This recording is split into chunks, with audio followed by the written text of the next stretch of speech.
subscribe now and press the bell icon.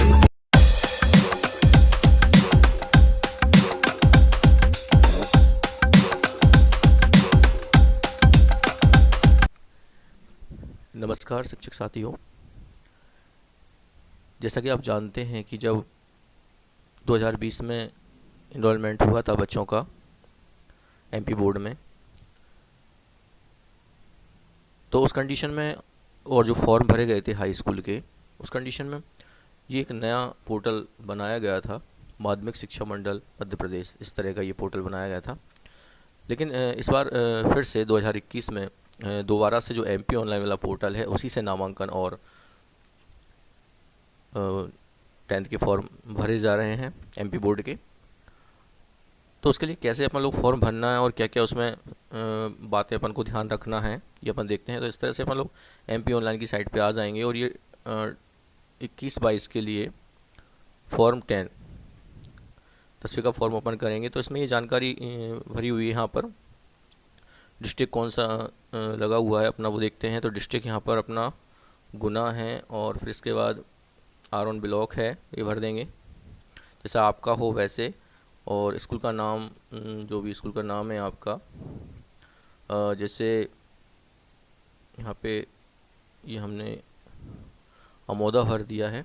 अब यहाँ पे बात आती है कि रेगुलर बच्चा है, तो ये अगर 2018 का इनरोल्ड वाला बच्चा है या फिर 2019 का इनरोल्ड वाला बच्चा है या फिर 2020 का इनरोल्ड वाला बच्चा है, तो ये इस तरह से रेगुलर वाली कंडीशन में यहाँ पे क्लिक करेंगे अपन लोग और आगे बढ़ जाएंगे।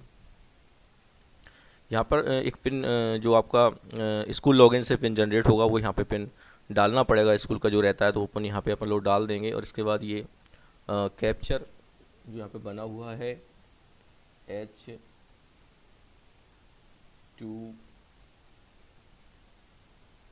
GHE,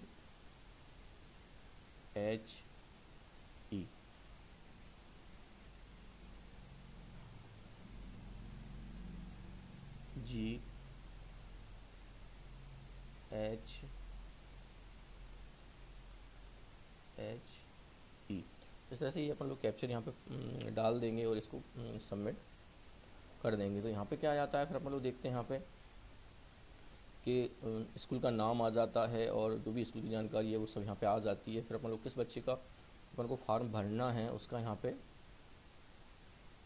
इनरोलमेंट अपन लोग डालेंगे। तो जैसे ये डाल रहा हूँ मैं, इसमें एक बच्चे का इनरोल 17,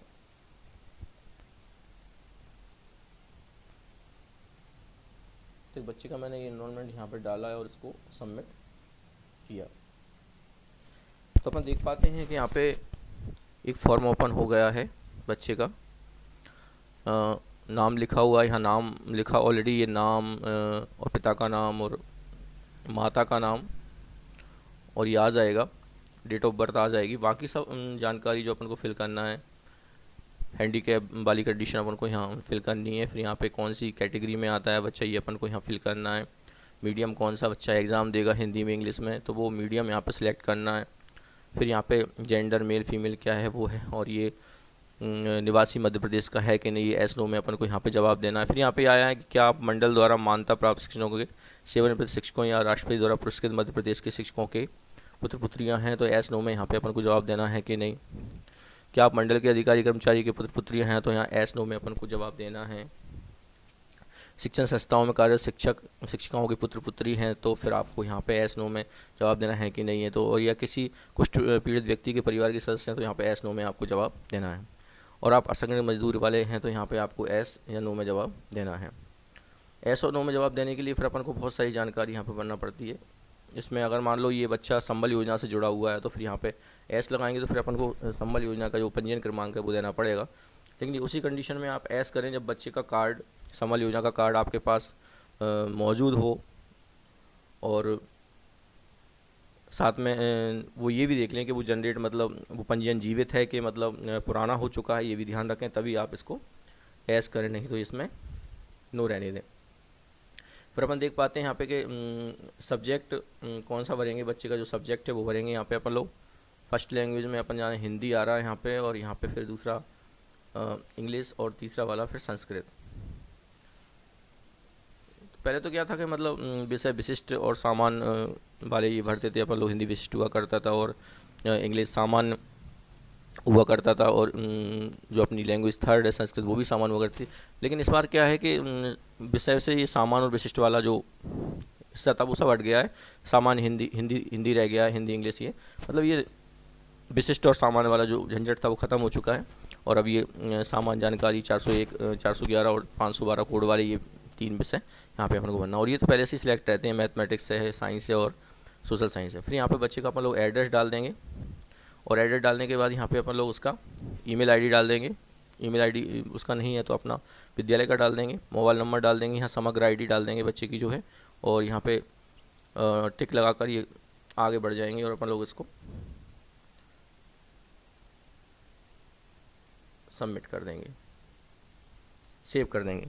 तो सेव करने के बाद ये अपना डाटा सेव हो जाएगा। इसके बाद अपन लोग इसको जो भी चेक करना है, करेक्शन करना है, वो भी अपन लोग पहले ही कर लें, क्योंकि फ़ीस जमा होने के बाद फिर करेक्शन नहीं होगा, फिर पेमेंट अलग से ऑप्शन आएगा तब अपन लोग कर पाएंगे। लेकिन यहाँ पे एक बात ये आती है कि अगर मान लो ये बच्चा 2020 का इनरोल्ड है तभी यहाँ पे ये फ़ोटो आएगा, इस जगह पे जानकारी आएगी। लेकिन अगर बच्चा आपका नवी क्लास में ये इसका नामांकन 2019 में हुआ है या 2018 में हुआ है तो फिर यहाँ फ़ोटो नहीं आएगा। तो वहाँ पे आपको फ़ोटो विद साइन वाला एक ऑप्शन दिखेगा और उसमें आप उस बच्चे का फ़ोटो विद साइन वाला डाल दें। और एक और बात यहाँ पे आती है कि अगर बच्चा मान लो लड़की है, गर्ल्स है, तो उस कंडीशन में यहाँ पे क्या होगा कि एक ऑप्शन और आता है यहाँ पर, जिसमें अपन लोग देख पाते हैं कि बच्चे की जो पारिवारिक आय है वो 15,000 से नीचे है क्या, 15,000 से नीचे कमाता है क्या परिवार वार्षिक आय, तो वो वाला ऑप्शन भी आता है। उसमें एस नो में आप कंडीशन देखनी पड़ेगी। और फिर एक और कंडीशन आती है, अगर मान लो बच्चा SC का है या ST का है, लड़का लड़की, तो उस कंडीशन में अपन लोग देख पाते हैं कि वहाँ पे एक ऑप्शन और आएगा कि 1 लाख से क्या उसकी जो वार्षिक इनकम है वो कम है, तो उसमें आप एस नो वाला ऑप्शन जो है वो अपन लोग यहाँ पे सिलेक्ट करेंगे SC और ST वाली कंडीशन में। तो उसमें क्या होगा कि फिर यहाँ पे इसके अलावा 2 ऑप्शन और आएंगे, जैसे कि आय प्रमाण पत्र और जाति प्रमाण पत्र को संलग्न करने वाले। तो आय प्रमाण पत्र, जाति प्रमाण पत्र को अपन को इसी सॉफ्ट कॉपी बनानी पड़ेगी जो 80 KB से ज़्यादा की नहीं होनी चाहिए, उसे अपन लोग अपलोड कर देंगे। लेकिन ये कंडीशन कब आएगी, ये उस कंडीशन में आएगा जब बच्चे की फ़ीस माफ़ करनी हो, तो फीस माफ़ तभी होगी तब वो SC ST का होगा। तो उस कंडीशन में यहाँ पे 2 ऑप्शन और आएंगे जिनमें अपन को बच्चों के 2 डॉक्यूमेंट, आय प्रमाण पत्र और जाति प्रमाण पत्र अपलोड करनी पड़ेंगी। फिर इसके बाद अपन लोग आगे बढ़ जाएंगे, और आगे बढ़ने के बाद अपन देखते हैं कि हाँ ये सेव वाला ऑप्शन आ जाएगा तो अपना फिर फॉर्म सेव हो जाएगा। फिर इसको चेक कर लें कोई गलती तो इसमें नहीं है, और जब पूरी तरह से जानकारी सही हो जाए, चेक कर लें आप, इसके बाद इस फार्म को फिर फ़ीस के लिए अपन लोग आगे बढ़ाएंगे। और फिर इसकी फ़ीस जो है 925 रुपये कटेगी अगर वो OBC का है, जनरल का है तो, क्योंकि 900 रुपये फ़ीस है और 25 रुपये पोर्टल फ़ीस है। लेकिन इसके बाद अगर मान लो बच्चा SC ST का होता है तो वहाँ पे फ़ीस शून्य रहेगी, लेकिन पोर्टल चार्ज तो उसमें जो 25 रुपये है वो तो लगेगा ही। तो इस तरह से अपन लोग फार्म फिल कर सकते हैं। तो ये दोबारा से MP ऑनलाइन में फार्म भरे होने लगे हैं। पहले MP BSc पोर्टल एक अलग से बना दिया गया था जिसमें अपन ने 10वीं का और 9वीं का पूरा नामांकन उसमें किया था। तो ये बात ज़रूर ध्यान रखना है यहाँ पे कि बच्चा अगर 2019 का या 2018 का नामांकित बच्चा है 9वीं क्लास का, तो उस कंडीशन में यहाँ पे फ़ोटो नहीं आएगा, तो वहाँ पे फिर आपको फ़ोटो विद साइन वाली कंडीशन यहाँ पर डालनी पड़ेगी। तो इस तरह से अपन लोग 10वीं का फॉर्म भर लेंगे और फॉर्म को अच्छी तरह से चेक कर लेंगे। चेक करने के बाद ही इसको अपन लोग फिर फ़ीस जमा करने के लिए आगे बढ़ाएंगे। नमस्कार साथियों, धन्यवाद।